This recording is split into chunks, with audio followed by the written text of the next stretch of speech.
pendapatnya terlebih dahulu harus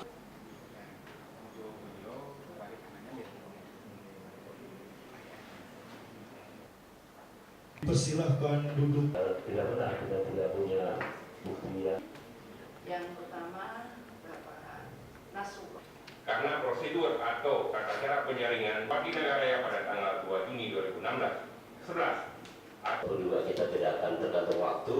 Baru telah merekomendasikan nama-nama yang sudah diberikan kepada menindaklanjuti keputusan Mahkamah Agung. Justru KPU Pusat juga telah menafsirkan objek tumlitisnya harus SK atau usaha negara. Pas AKB-nya itu suruh lihat di pasal 15. Iya. Jadi ada kait-mengkait yang tidak bisa dilihat berdiri sendiri.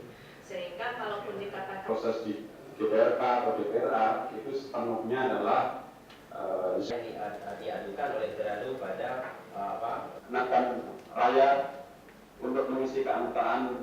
Khusus untuk yang Nagan Raya ini tidak ada rekomendasi dari KIP Aceh. Kenapa? Karena langsung KPU RI dengan DPRK Nagan Raya. Karena itu putusan Mahkamah Agung RI.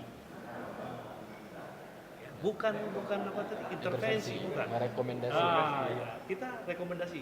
Ada nggak rekomendasi untuk Nagan Raya ke KIP Aceh Timur? Nah, itu untuk KIP Aceh ke Nagan Raya. Jadi dari sidang tadi gimana kira-kira?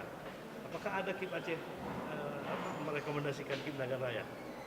Tidak ada. Iya, karena apa? Karena sudah dirapatkan.